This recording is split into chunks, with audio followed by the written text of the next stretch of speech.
என்னிடம் பணம் இல்லை என்று நீங்கள் சொல்லவே கூடாது. பணம் இல்ல, காசு இல்ல, கடனாளியா இருக்கேன், ரொம்ப கஷ்டத்துல இருக்கேன், இப்படி சொல்லவே கூடாது. நீங்க பற்றாக்குறை வேதனை நிலை இருக்கக்கூடாது, பற்றாக்குறை மனநிலைமை இருக்கக்கூடாது. தூண்டில் போட்டா மீன் வருமா? தூண்டில்ல புழு வச்சாத்தனே மீன் வரும். மண்புழு வைக்கணுமா இல்லையா? உங்க பாக்கெட்ல எப்பயுமே 500, 1000, 5000, 10,000 அப்படின்னு இருக்கணும். வீட்டுல இருக்கக்கூடிய பணத்தை மொத்தமா தொடச்சு செலவு பண்ணாதீங்க.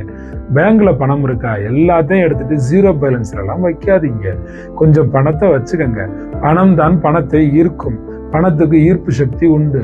கொஞ்சம் பணம் இருந்தா தான் அது இன்னொரு பணத்தை எடுத்து கொண்டு வரும். பற்றாக்குறையாக இருக்காதீர்கள். இருப்பதை மொத்தமாக தொடச்சு செலவு செய்யாதீர்கள். மனதிலே பணக்காரர் ஆக வேண்டும் என்று நினையுங்கள். 4 பேருக்கு உதவி செய்ய வேண்டும் என்று நினையுங்கள். நல்ல காலம் வரும் என்று நம்புங்கள். இந்த நம்பிக்கையோடு இருங்கள். பற்றாக்குறை மனநிலைமையை விட்டுட்டு பணக்கார மனநிலைமையை வளர்த்து கொள்ளுங்கள்.